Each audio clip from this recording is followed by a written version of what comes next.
দর্শক, কেমন আছেন? প্রতিদিনের মতো নিয়ে চলে আসলাম আবহাওয়ার আপডেট নিয়ে।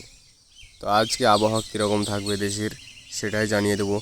দেখতেই পাচ্ছেন যে আবহাওয়ার ইউরোপীয় মডেল অনুযায়ী যে ভারত মহাসাগরে একটি নিম্নচাপ তৈরি হয়েছে, সেই নিম্নচাপটি কবে নাগাদ বাংলাদেশে প্রবেশ করবে, ভারতে কবে প্রবেশ করবে সেটি জানিয়ে দেব। সেই নিম্নচাপটি এখন বর্তমানে অবস্থান করেছে ভারত মহাসাগরে বিশাখাপাটনা।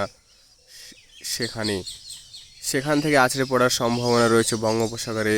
আগামী দুদিনের মধ্যে বঙ্গোপসাগরে আছড়ে পড়বে সে নিম্নচাপটি, ভারী থেকে অতি ভারী রূপ নিয়ে চলে যাবে, দেশে প্রবেশ করবে।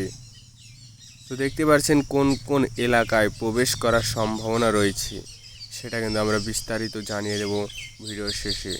ভিডিওটি দেখতে থাকুন। বর্তমানে যে নিম্নচাপটি তৈরি হয়েছে সেটি ভারী থেকে অতি ভারী রূপ নেবে আগামী 3 দিনের মধ্যে।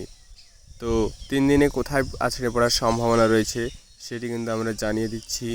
যে এলাকায় প্রবেশ করার সম্ভাবনা রয়েছে, যে ডাইরেক্ট সেখানে কোথায় চলে যাবে, যে নিম্নচাপটি যে হালকা থেকে মাঝারি ধরনের রূপ নিয়ে চলে যাবে আপনার হচ্ছে মেহেরপুর, রাজশাহী, ঢাকা, ময়মনসিংহ, কালাই হয়ে চলে যাবে সিলেটে, প্রবেশ করে চলে যাবে ভারতের শিলং, শিলচর প্রবেশ করে যাবে।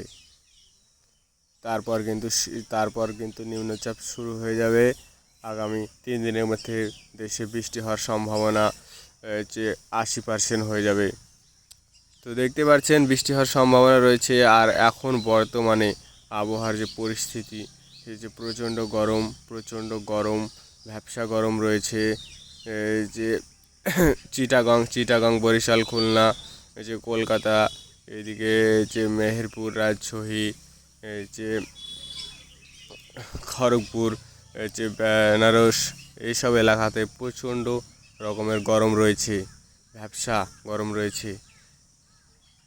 তো এই ছিল বিস্তারিত জানিয়ে দেব। কিন্তু দেখতে পাচ্ছেন যে নিম্নচাপটি, আবারও দেখাচ্ছি নিম্নচাপটি কিভাবে রূপ নিচ্ছে। যে ভারত মহাসাগরে তৈরি হয়েছে নিম্নচাপটি, দেখতে পাচ্ছেন এখানে সৃষ্টি হয়েছে। এখান থেকে আগামী 2 দিনের মধ্যে চলে যাবে ভারত মহাসাগরে।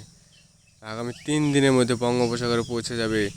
তারপর দেশে প্রবেশ করবে নিম্নচাপটি, অর্থাৎ দেশে এই যে বৃষ্টি হওয়ার সম্ভাবনা বেড়ে যাবে।